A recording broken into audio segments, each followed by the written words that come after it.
Hello everyone, students. Today our lecture is on the drawbacks of Rutherford model.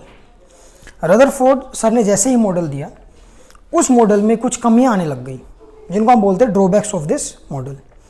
तो सबसे पहली जो कमी थी रदरफोर्ड मॉडल की और जिसको हम बोल सकते हैं वो उसका बिल्कुल आंसर नहीं कर पाया, वो दी थी। इस प्रैक्टिकल एग्जाम्पल से हम आपको समझाएंगे। फिजिक्स की एक इलेक्ट्रोमैग्नेटिक थ्योरी होती है स्टूडेंट्स। फिजिक्स की उस इलेक्ट्रोमैग्नेटिक थ्योरी ने यह बताया था अगर कोई भी पार्टिकल एक्सेलरेट करता है तो वो रेडिएशन की फॉर्म में एनर्जी को लूज करता है। भाई अगर इलेक्ट्रॉन है, सपोज करो, रदरफोर्ड ने बताया था कि इलेक्ट्रॉन्स ऑर्बिट में न्यूक्लियस के चारों ओर घूमते हैं, ठीक है भाई। तो अगर ये इलेक्ट्रॉन कंटिन्यूस मान लो मूव करेगा, इस तरफ ऐसे मूव करेगा, तो ये एक एक्सेलरेटेड चार्ज पार्टिकल हो गया। Accelerated charge particle. वो क्यों? क्योंकि एक ऑब्जेक्ट पे आप तीन तरह से एक्सेलरेशन लगा सकते हैं। मेनली अगर हम कॉमन बात करें तो या तो उसकी वेलोसिटी बढ़ा के, या उसकी वेलोसिटी घटा के, या फिर उसकी डायरेक्शन चेंज करके। या तो आप स्पीड बढ़ा दो, एक्सेलरेशन कम कर दो, रिटार्डेशन, या उसको डायरेक्शन चेंज कर दो, जैसे आप कार के अंदर करते हैं, ब्रेक लगा के, एक्सेलेरेटर दबा के और स्टीयरिंग से।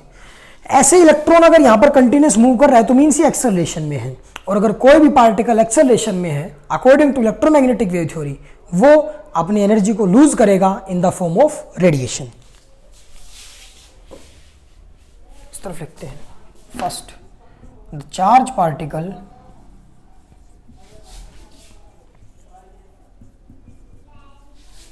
continuous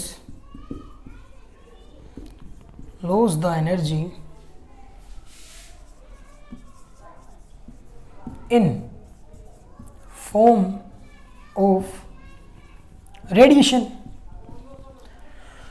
तो अब होगा क्या, ये जैसे ही इलेक्ट्रॉन यहां आएगा,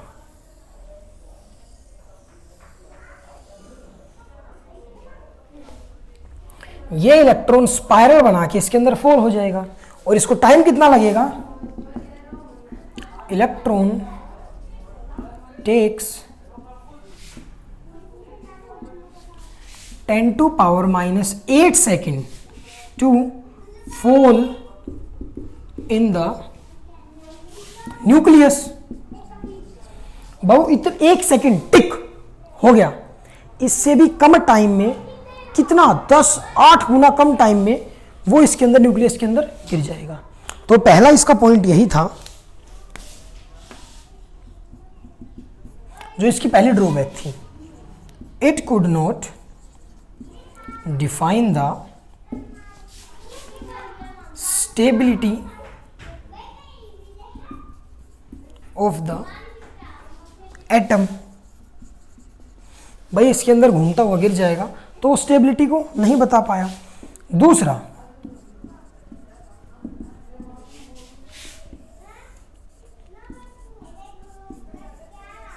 ये इलेक्ट्रॉन है नेगेटिवली चार्ज, ये न्यूक्लियस है पॉजिटिवली चार्ज। अगर इनके बीच में static force of attraction, electrostatic force of attraction है, तो ये एक miniature version of Rutherford model बन जाएगा। तो इसकी ये भी, इस बात को भी नहीं डिफाइन कर पाया था।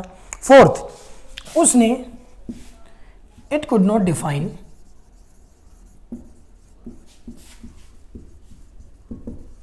the electronic arrangement of particles in the atom। भाई इलेक्ट्रॉन और एक न्यूक्लियस में न्यूट्रॉन और प्रोटॉन, ये इलेक्ट्रॉनिक अरेंजमेंट है, वो इनके बारे में कुछ नहीं बता पाया। ना ही वो ये बता पाया कि पार्टिकल्स में एनर्जी जो आपकी ये है वो कैसे अरेंज है। तो स्टूडेंट्स, ये कुछ रदरफोर्ड की मॉडल थी। इस पार्ट को उसने, इस पॉइंट को, न्यूक्लियस में इलेक्ट्रॉन क्यों नहीं गिरता है। भाई आप ये सोचो, आप लगातार इसके चारों ओर घूम रहे हो तो आप एनर्जी लूज करोगे, और एनर्जी लूज करोगे तो इसके अंदर गिरना चाहिए आपको, बट ऐसा हुआ नहीं। तो इसको सर नील्स बोर ने, जो हम आगे बताएंगे, इस कमी को दूर किया था। ठीक है स्टूडेंट्स, तो आज का लेक्चर हमारा छोटा है और हम इसको यहीं ख़त्म करते हैं। धन्यवाद स्टूडेंट्स।